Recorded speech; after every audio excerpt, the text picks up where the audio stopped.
en la Javeriana. La verdad, cuando, no sé si todavía sea así o en todas las universidades, pero en séptimo semestre veíamos cirugía. Yo tenía claro desde que entré a medicina que quería hacer algo, eh, digamos, con las manos. Tal vez se parecía un poco a la arquitectura y por eso pienso que la cirugía tiene mucho de manualidad, de creatividad, porque uno a veces tiene que decidir en la mitad del camino qué hace. Y por eso tenía claro que quería algo quirúrgico, y desde que roté por urología en séptimo semestre me acuerdo que dije, esto es lo que quiero hacer el resto de la vida. Fue una decisión como desde muy temprano. Entonces decidí irme a hacer el internado en la Javeriana otra vez, porque sabía que en Bucaramanga en ese momento no había posgrado de urología. Entonces sabía que tenía que presentarme en Bogotá y que las probabilidades de entrar a una residencia iban a ser mayores si ya me habían visto, ya habían conocido mi trabajo, si yo llegaba y nadie me conocía. Entonces fui a Bogotá a hacer todo el año de internado, hice 6 meses en ese internado rotatorio que hay que hacer como en las especialidades básicas, y después hice neurología y me devolví a Bucaramanga y hice el resto del internado en neurología. O sea, realmente hice, yo creo que unos 7 meses del internado en neurología. Creo que eso ya no se puede hacer hoy en día tampoco, pero yo estaba muy segura de lo que quería y digamos que por eso lo hice así. Luego me gradué, hice el rural en Santander, y mientras estaba haciendo el rural pues empecé a estudiar para presentarme, y me presenté cuando llevaba como 8 meses del rural. Solo me presenté a la Javeriana porque en ese momento digamos que era la universidad que cumplía, el currículum era el que más cumplía con los objetivos de lo que yo quería, y eso es un mensaje importante, y es que creo que si quieren ser urólogos tienen que conocer el currículum de las universidades, porque cada universidad tiene un enfoque distinto, y dependiendo de lo que uno quiera hacer, pues se va a beneficiar más de una universidad que de otra. Entonces no es solamente la fama que tiene la universidad o si yo tengo amigos allá, sino es yo qué quiero del futuro. En ese momento la Javeriana era lo que se acomodaba a mis expectativas, y por eso solo me presenté a la Javeriana, y pues afortunadamente pasé, y ahí pues estudié urología. Excelente, doctora. También, doctora, nos gustaría conocer su experiencia en Rosario y pues también su paso a Bucaramanga. Claro, bueno, ¿cómo están? Buenas noches para todos. Yo estudié en el Rosario, me gradué en el 2017-2. Yo también, digamos que durante la carrera me di cuenta, pues sobre todo cuando uno empieza sus rotaciones clínicas, que lo que me gustaba también era más la parte quirúrgica. Eh, Definitivamente quería hacer algo quirúrgico, pero nunca tuve muy claro cuál era la primera inclinación, porque realmente casi que todas las especialidades quirúrgicas me llamaban la atención, exceptuando por ortopedia, tal vez era la única que no. Y de hecho yo me gradué del Rosario con la idea de estudiar cirugía pediátrica, que era en ese momento como lo que más me gustaba. No sé si ahorita ha cambiado algo en el pensum del Rosario, pero nosotros rotábamos por urología muy poquito tiempo, y de estudiantes, que era, digamos, cuando uno todavía está un poco pequeño, es una rotación corta, y es una rotación que yo siento que uno en ese momento, o por lo menos en mi caso particular, la disfruté, pero no la supe aprovechar al 100% por lo corta y por el número de estudiantes que éramos. Entonces, en ese momento me llamó la atención, pero digamos que no fue mi número uno. Yo me gradué pensando en estudiar cirugía pediátrica, hice parte de mi internado en eso, pero durante mi rotación de cirugía pediátrica me di cuenta que muchas de las cosas que hacían eran realmente de urología pediátrica. Y tuve la oportunidad que pues vine aquí a trabajar a Bucaramanga, y aquí en la Foscal hay un urólogo pediatra, que es el doctor Víctor Hugo Figueroa. Entonces yo empecé a entrar a cirugía con él, y me di cuenta y como que recordé que realmente la urología pues, es una especialidad muy bonita, es una especialidad que abarca parte clínica, parte quirúrgica. Uno ve además patologías tanto, digamos, benignas como malignas. Vemos hombres, vemos mujeres, vemos niños, Entonces, en ese momento dije como que, ve, la urología es bonita.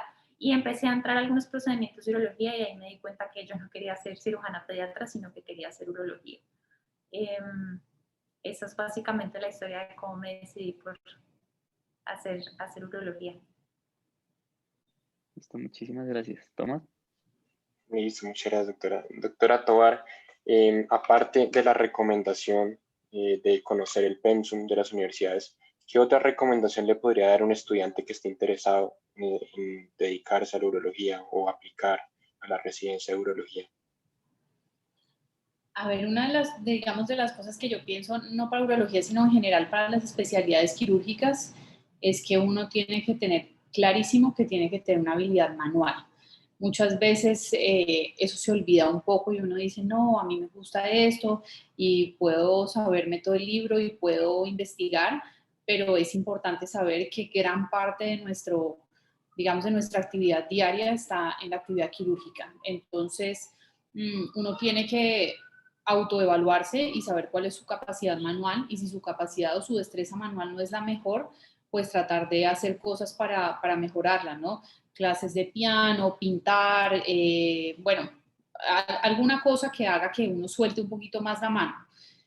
En mi época la investigación no era tan importante, sí era importante, pero no.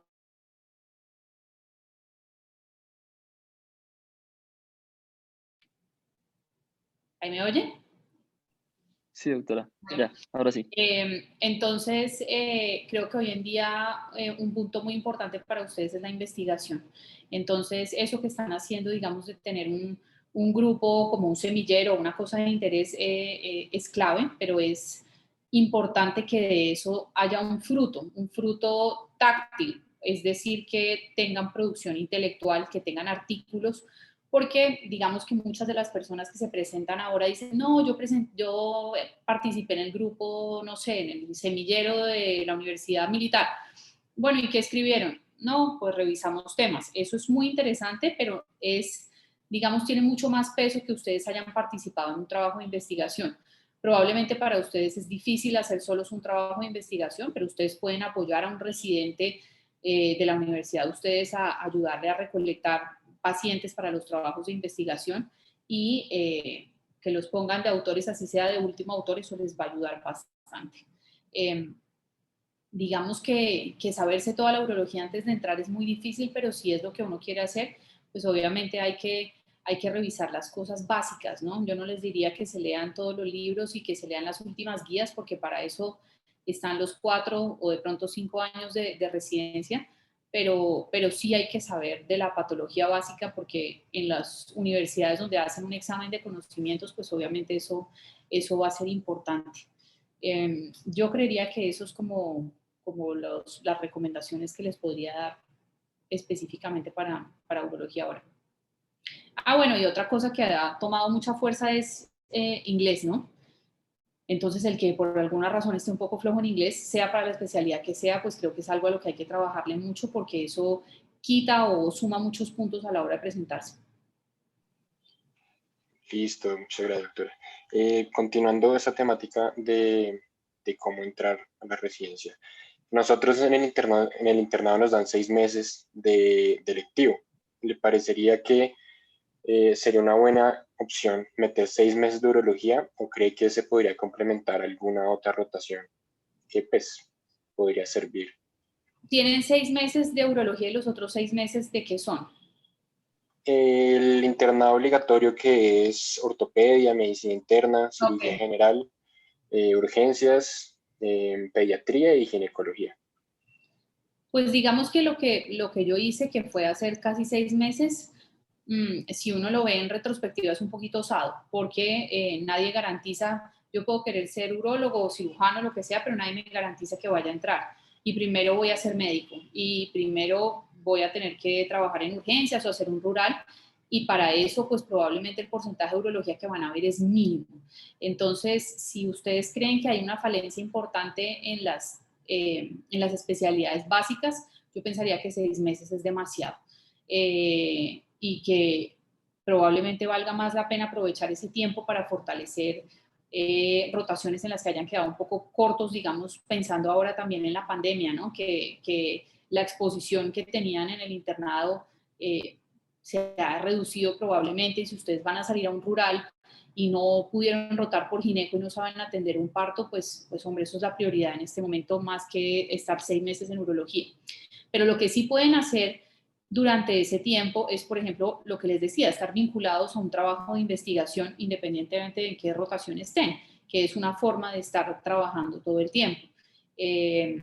Otra cosa es que a veces están en rotaciones donde salen muy temprano, o que no tienen actividad todo el tiempo, hablen con alguien de urología para decirle, oiga, yo puedo ir a la consulta o puedo ir a la cirugía X día que estoy desocupado, que eso muestre, digamos, que hay un real interés, me parece.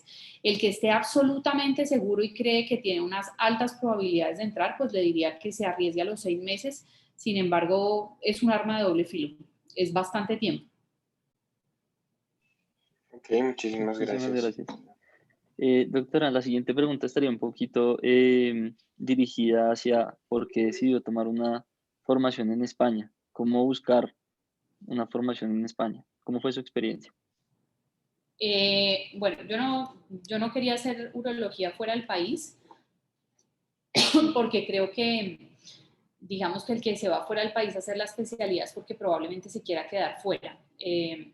Digamos, yo no creo que se justifique en el caso de Estados Unidos hacer los steps y todo lo que implica estudiar para eso, para volver a Colombia. Entonces, yo tenía muy claro que yo quería trabajar en mi país y para mi país y que yo no quería vivir fuera, y por eso nunca busqué irme, pero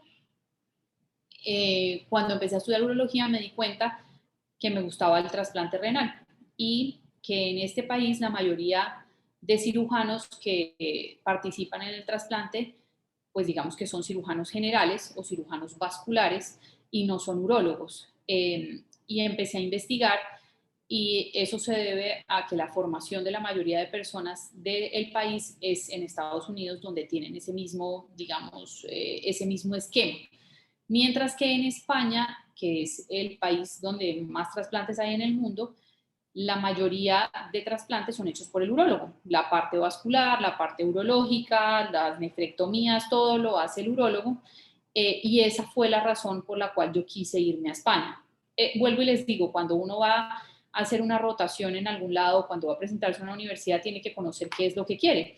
Si yo me hubiera ido a Estados Unidos, pues probablemente iba a estar entrenada por cirujanos, y si me iba a España, iba a estar entrenada por un urólogo.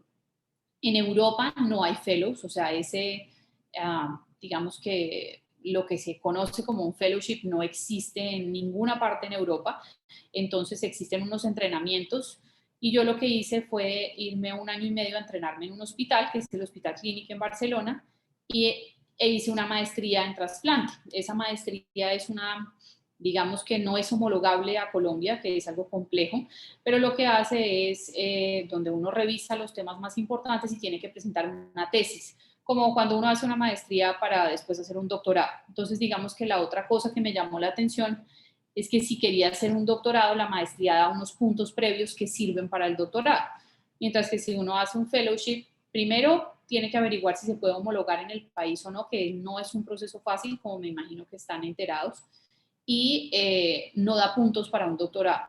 Entonces, finalmente, por eso decidí irme a España. Excelente, doctora, muchísimas gracias. Y respecto a la práctica ya en España, ¿cómo se sintió? ¿Cómo fue la relación con los urólogos de allá? ¿Cómo se sintió respecto a la competitividad también de su formación en Colombia respecto a la formación allá en España? Bueno, ustedes saben que en España son 5 años y no 4, ¿no? En España casi que todo el primer año es cirugía general y los otros 4 años es de urología. Como no hay fellowships, digamos que allá tienen algo que yo comparto, y es que uno no tiene que estar subespecializado solo en una cosa. A veces, digamos que la formación de otros sitios hace que uno sea muy específico en un solo tema y que tenga que dejar de lado el resto de la urología, y yo creo que mantener esa como integralidad es importante. Entonces, en España, por ejemplo, mi profesor de trasplante también es el jefe de oncología, y eso no le quita que pueda hacer trasplante. Yo no digo que uno sea experto en todo, pero tampoco creo que tenga que haber un especialista para cada parte del cuerpo, pues como está ocurriendo ahora. Barcelona es una ciudad complicada, pues porque son los catalanes, digamos que son un poquito difíciles al comienzo, empezando porque tienen otro idioma, pero yo no estuve solo en trasplantes, sino aproveché, digamos, como pues ya estaba ya para entrar a todo, y la verdad sentí que salimos muy bien preparados.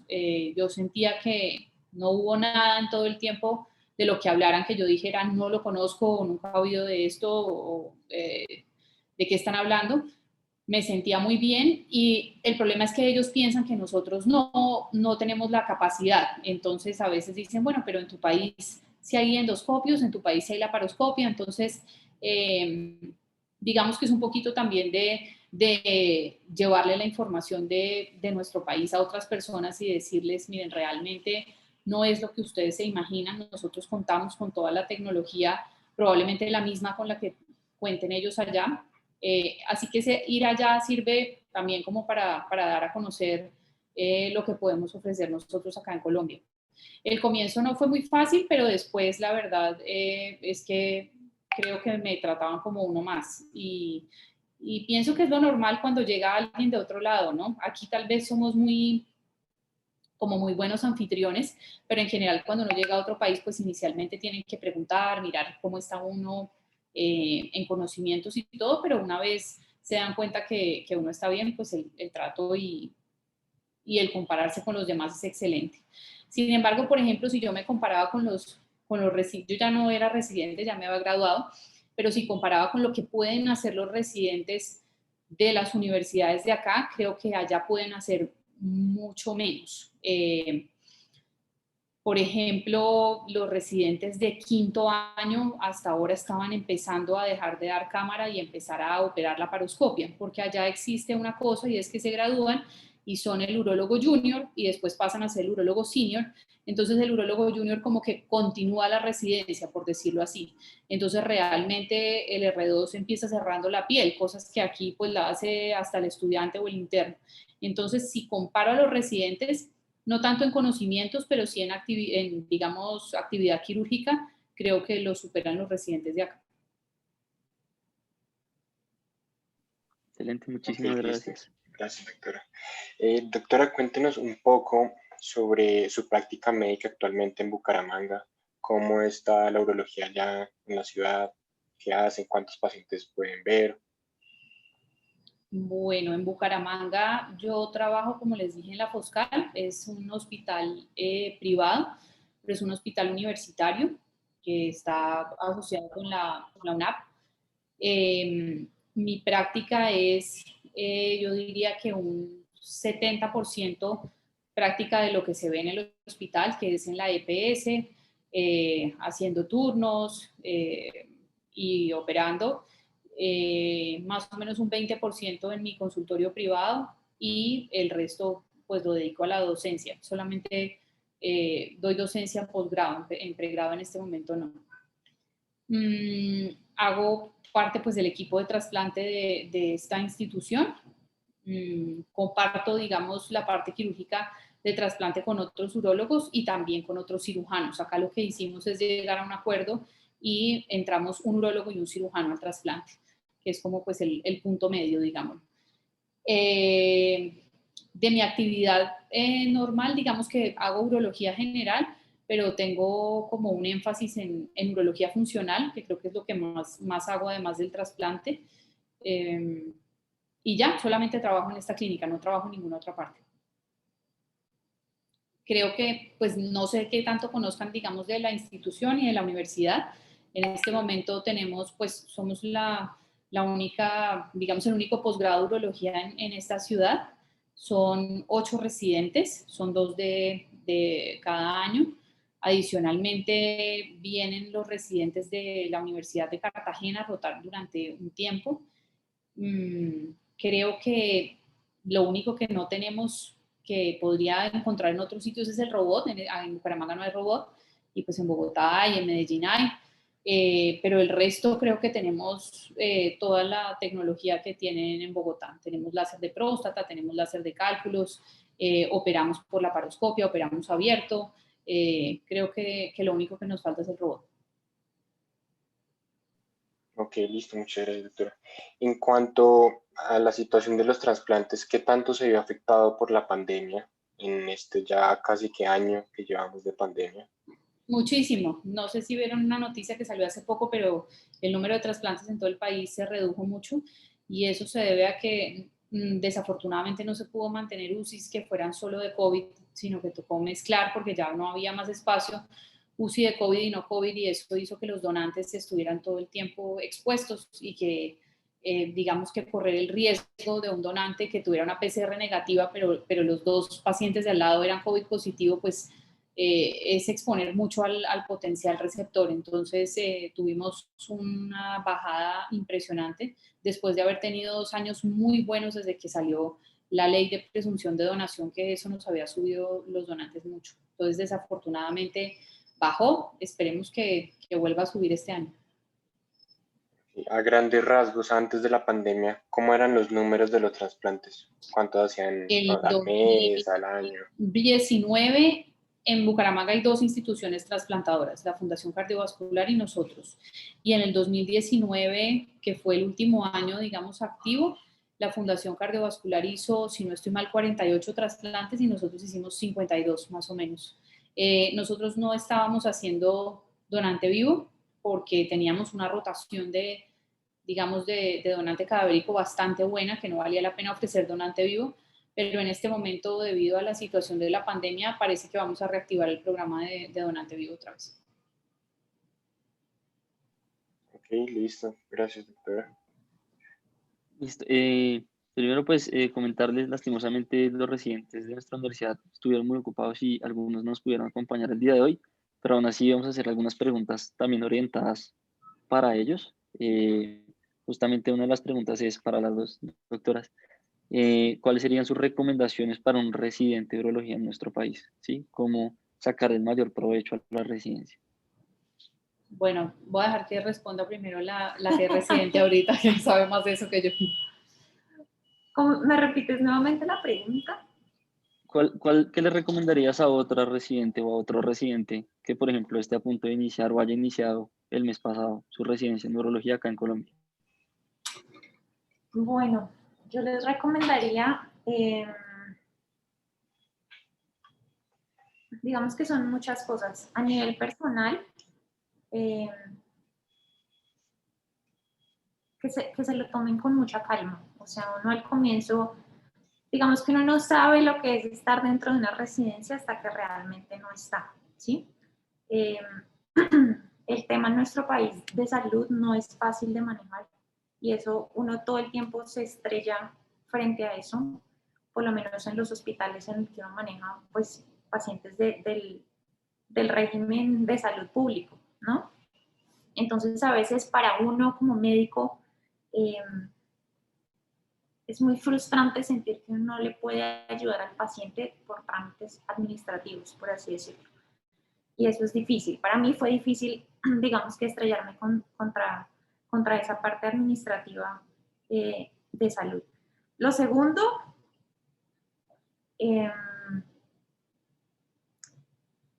entre la residencia tiene que haber mucho trabajo en equipo, sobre todo en este tipo de residencias en los que el trabajo es pesado. Uno tiene que aprender a ser muy buen compañero, porque el trabajo en equipo es clave para salir adelante. Por lo menos en la residencia de urología es clave que ustedes se ayuden entre ustedes y que ayuden a sus compañeros.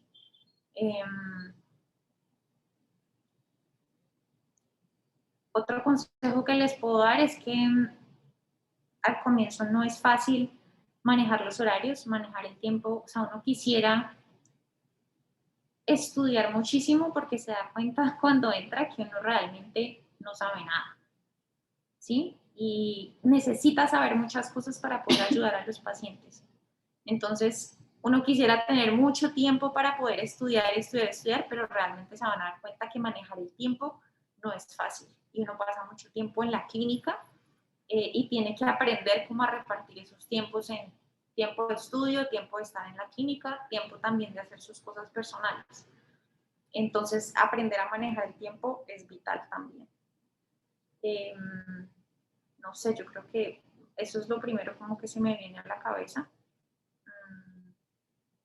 Que le metan mucho amor, porque eso es lo principal, como hacer las cosas siempre con ganas. Yo creo que uno no se las tiene que saber todas, pero uno tiene que tener actitud. Y la actitud es primordial en este tipo de residencias. Actitud de aprender. Muchísimas gracias. Ok, listo. Esta Doctora pregunta es, también me es, gustaría saber su opinión, doctora, respecto a qué le recomendaría a los residentes. Yo estoy de acuerdo con Lucía, digamos, en que lo que más les cuesta es el manejo del tiempo. Y yo creo que para eso es importante, hoy en día que existen aplicaciones, agendas, etcétera, tener un manejo del tiempo muy claro. Es decir, yo tengo tantas horas en mi casa y qué voy a hacer con esas horas que tengo ahí, porque ustedes no solo van a ser urólogos, sino también personas. Y si ustedes van a pretender destinar el 100% de su tiempo solamente a la residencia, van a sacar la mano a la mitad del camino. Entonces uno tiene que sacar tiempo para los amigos, tiene que sacar tiempo para verse una película, y si uno distribuye bien el tiempo es capaz de hacer todo. Al comienzo agobia un poco eso de sentir que uno no sabe nada, entonces es imposible revisar todos los temas al tiempo. Yo les recomendaría que se hagan, digamos, un esquema, que es lo que intentamos hacer acá en cada rotación, como miren, los temas que vamos a revisar van a ser estos y esto es lo que hay que cubrir.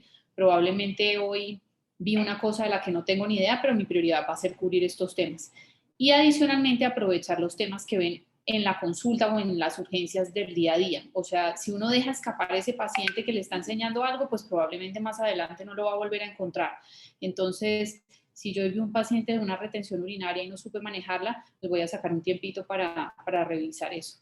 De la residencia tengo los mejores amigos y creo que tengo los mejores recuerdos y estoy segura, así me falte, espero mucho tiempo por vivir, que van a ser uno de mis mejores años. Entonces yo creo que hay que disfrutarlo. Es difícil, uno está cansado, pero hay que acordarse que uno está ahí porque eso es lo que quiere hacer el resto de la vida.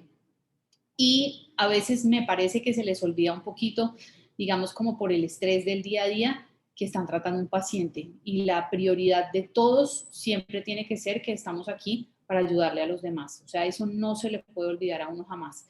Entonces uno puede estar cansado, uno puede estar aburrido, uno puede estar bravo, pero la persona que está enfrente de uno no tiene la culpa. Entonces, eso no se le puede olvidar a uno en ningún momento. Creo que esa es la clave del éxito. No dejarse llevar, digamos, por el estrés y por los agobios del día a día. Ok, listo, doctora. Una pregunta para las dos. ¿Qué opinan de la formación de urología en el país actualmente? Si hay algún tema que los diferentes programas de residencia como que dejen falencias, o en qué se caracteriza los urólogos colombianos en general. Digamos que no podría hablar de todos los programas de residencia porque no los conozco todos en este momento. Claramente hay universidades que tienen un mejor pensum que otras, eso es indudable. Creo que salimos muy bien preparados y con unas muy buenas bases de la cirugía básica de urología. Yo siento que los residentes, digamos, se preocupan mucho por la laparoscopia. Es una gran preocupación que tienen ahora porque quisieran estar desde reunos haciendo laparoscopia y uno tiene que tener una curva. O sea, yo primero tengo que aprender a gatear para caminar y no puedo llegar a hacerme una nefrectomía de R2 porque ni siquiera sé hacer un varicocele. Entonces, la cirugía laparoscópica es una cirugía que tiene una curva larga y que yo pensaría que pretender salir de una residencia, sea en España, sea en Estados Unidos o sea acá, haciendo laparoscopia solos, no es un objetivo que esté en ninguno de los programas de urología. Pienso que tanto para la residencia como para graduarse el trabajo en equipo es importante. Entonces, acá lo hacemos y es lo que le enseñamos a los residentes. No se metan a cirugías grandes solos o apenas se acaben de graduar, sino busquen a alguien que sea su apoyo, con el que ustedes puedan seguir un poco el entrenamiento. no quiere decir que los 4 años se acabaron y uno ya no aprendió nada más en la vida. La vida es un aprendizaje continuo y lo que uno tiene que hacer, si quiere hacer, por ejemplo, cirugía laparoscópica, pues es buscar un hospital donde haya alguien con más experiencia que uno y que lo vaya llevando de la mano con lo que uno aprendió en la residencia. Pero yo no creo que el objetivo sea salir haciendo cirugía laparoscópica. Si uno está enamorado de la cirugía laparoscópica, pues tiene que buscar cuál es la universidad que tiene el mejor entrenamiento, no solo en la laparoscopia, digamos, en volumen de cirugía laparoscópica, sino en entrenamiento, ya sea en cerdos o ya sea en pelvic training, porque tampoco pueden pretender llegar a operar a una persona si no han hecho ejercicios en una caja. La persona no tiene por qué pagar las consecuencias del aprendizaje de ninguno de nosotros. Entonces, tener todos esos ejercicios en mi época no había, y yo les contaba a ellos que un compañero y yo nos hicimos una caja, nos fuimos a la Panamericana y compramos las cosas y nos hicimos nuestra propia caja, pero sacamos tiempo los domingos para practicar. Pero si ese es digamos, la angustia, pues uno tiene formas de resolverlo. Pero yo creo que en general, para la cirugía a la que se enfrenta un urólogo del país en el día a día, en general salen muy, muy bien preparados. Listo, gracias, doctora. Gracias, doctora. Justamente voy a saltarme un poquito una de las últimas preguntas que teníamos y es cómo propondría, o si quiere agregar algo más, en parte ya la respondió, cómo propondría mejorar esa formación en laparoscopia en los residentes de urología de acá de Colombia, en general. Yo creo que la clave es el entrenamiento. De hecho, hay unos ejercicios y unas cosas que propone la Sociedad Europea de Urología, en donde uno puede ir haciendo ciertas actividades con unos límites de tiempo, digamos como para ir cumpliendo objetivos. Primero pela la uva, después pasa un punto, luego corta un círculo, bueno, en fin, diferentes cosas. Créanme que dando cámara se aprende mucho. Si uno está dando cámara pensando en la cirugía, si yo estoy dando cámara pensando en a qué horas voy a salir y no he almorzado y ahorita más tarde tengo consulta y mi novio me está esperando, pues está perdiendo el tiempo. Pero si ustedes están pendientes de lo que el cirujano está haciendo, cómo hace el movimiento de la mano, cuál es el paso a paso, les va a costar mucho menos cuando ustedes cojan los instrumentos. Entonces, yo soy una convencida de que viendo se aprende. Excelente, doctora. Muchísimas gracias. Otra pregunta, aunque al transcurso de la charla he ido mencionándolo, es ¿qué opina sobre los programas de formación ajenos al país, por ejemplo en Estados Unidos o en España? Pues eso es una cosa que está ahorita en discusión y es si se aumenta la residencia de 5 años o no.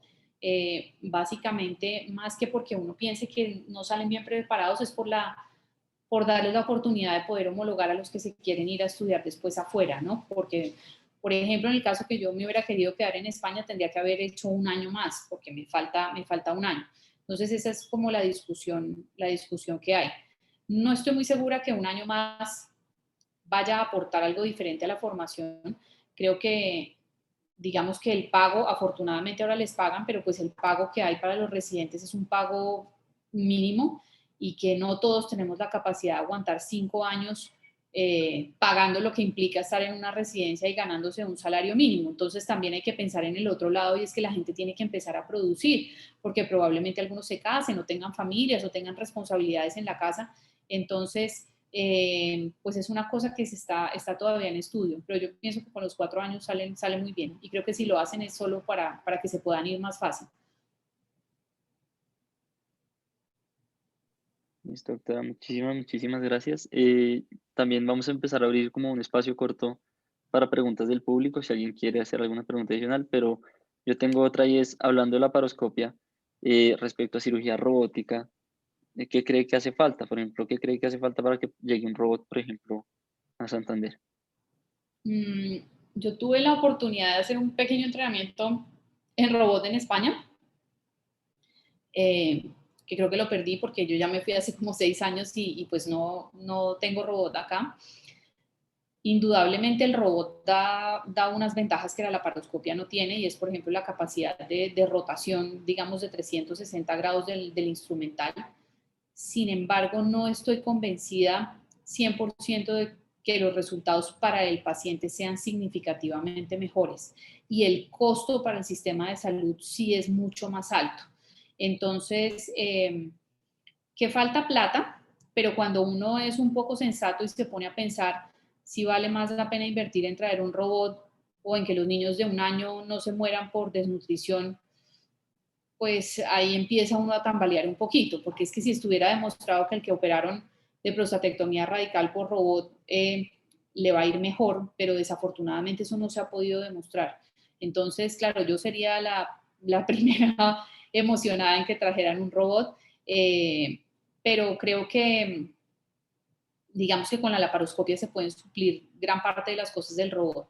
No se necesita saber laparoscopia para operar el robot, porque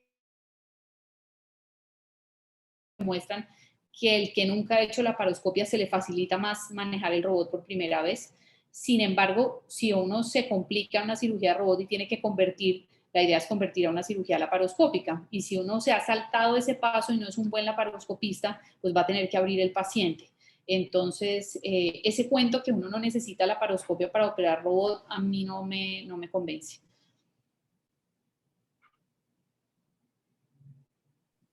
Doctora, muchísimas gracias. Tenemos el chat abierto por si alguien más quiere hacer alguna otra pregunta adicional o levantar la mano en la pestaña de participantes si quieren hacer alguna otra pregunta.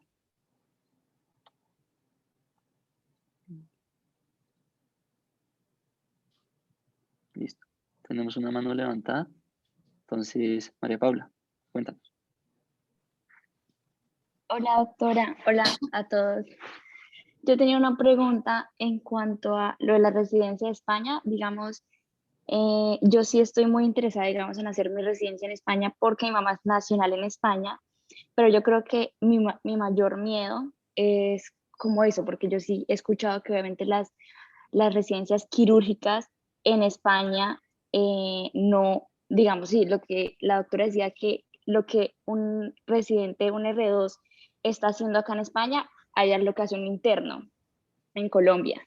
Sin embargo, mi pregunta es, ya mirándolo de egresado, ¿salen como con el mismo conocimiento y con las mismas habilidades y el proceso es el lento? O sea, ¿el proceso como tal es el lento o igualmente el egresado de urología o de algún área quirúrgica tiene menos práctica y menos habilidades que un residente en Colombia? Digamos que en España y en Estados Unidos tú estás como en una lista nacional, ¿no? En España es el MIR, que es el examen que hay que presentar, es solamente un examen. Antes el MIR, digamos, los cupos de MIR eran igual para los extranjeros que para los nacionales en el momento en que yo me fui. Sin embargo, digamos que se dieron cuenta que gran cantidad de los cupos los estaban cogiendo los extranjeros. Entonces, no sé cómo eso esté ahorita, pero cuando yo me devolví, cambiaron eso y solamente creo que el 10 o el 15% de los cupos quedaron para extranjeros y el resto para nacionales. No sé, pues en tu caso personal se aplique como si fueras española, pero el problema es que dependiendo del puntaje que saques en el MIR, puedes escoger los hospitales que tú quieras. A medida que el puntaje de MIR va bajando, pues van quedando unas plazas que, aunque pueden ser de urología, no son las mejores. Urología necesita un MIR alto, igual que para Estados Unidos necesita un puntaje bastante alto, entonces, y para coger las mejores universidades tienes que tener un puntaje muy alto, o sea, te tiene que ir muy bien, porque digamos que una opción es entrar a hacer urología en un hospital de una ciudad intermedia o de un pueblo, que no quiere decir que no vaya a funcionar, pero pues si tu trabajo va a ser quedarte en el pueblo, perfecto, pero si tú después quieres ir a ser el director de oncología, pues ese hospital no te va a servir. Salen muy bien preparados, excelente, no quiero decir que España sea malo, tiene una formación muy, muy buena, pero nuevamente recomendaría hacer una especialidad en el exterior si uno está pensando en quedarse a vivir allá. Porque primero, digamos que la exposición que tienen al robot es muy grande y a veces no saben operar. Por ejemplo, a mí me pasó con una compañera que hizo la especialidad en urología en España y nunca en su vida había operado una próstata abierta y quería venirse a trabajar a Colombia y en ningún sitio había robot, entonces ella más o menos no podía trabajar porque no sabía operar. No sabía operar pues como operamos aquí, entonces uno tiene que pensar eso.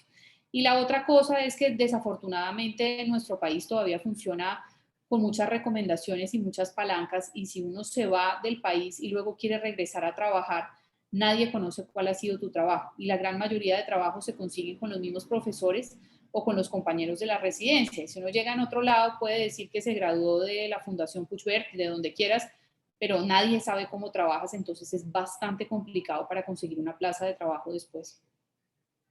Sin embargo, si te quieres quedar allá, pues es una excelente, mejor dicho, obviamente salen súper bien preparados. Gracias, doctora. Listo, excelente, doctora, muchísimas gracias. ¿Alguien más tiene alguna otra pregunta que quiera hacer? Yo tengo otra pregunta tocando el tema de las subespecialidades en urología. Pues como la doctora dijo que siente que no es tan necesario hacer una subespecialidad en urología. Y pues acá en Colombia pues no hay muchas opciones de hacer subespecialidades, está oncología. ¿Siente todavía que en Colombia no es necesario hacer una subespecialidad y que en el futuro no va a ser necesario hacer una subespecialidad? Yo no, tal vez no me supe expresar, no quiero decir que no sea importante la subespecialidad, de hecho, pues yo me fui a hacer algo similar. Lo que quiero decir es que no es necesario tener una subespecialidad para hacer todo. Por ejemplo, yo no estoy de acuerdo. Si tú me dices una prostatectomía radical, yo te digo, sin duda debería hacerlo el oncólogo, porque el volumen quirúrgico en esa cirugía es importante. Y si yo hago una vez al año y el otro hace una vez a la semana, indudablemente los resultados van a ser mejores del oncólogo.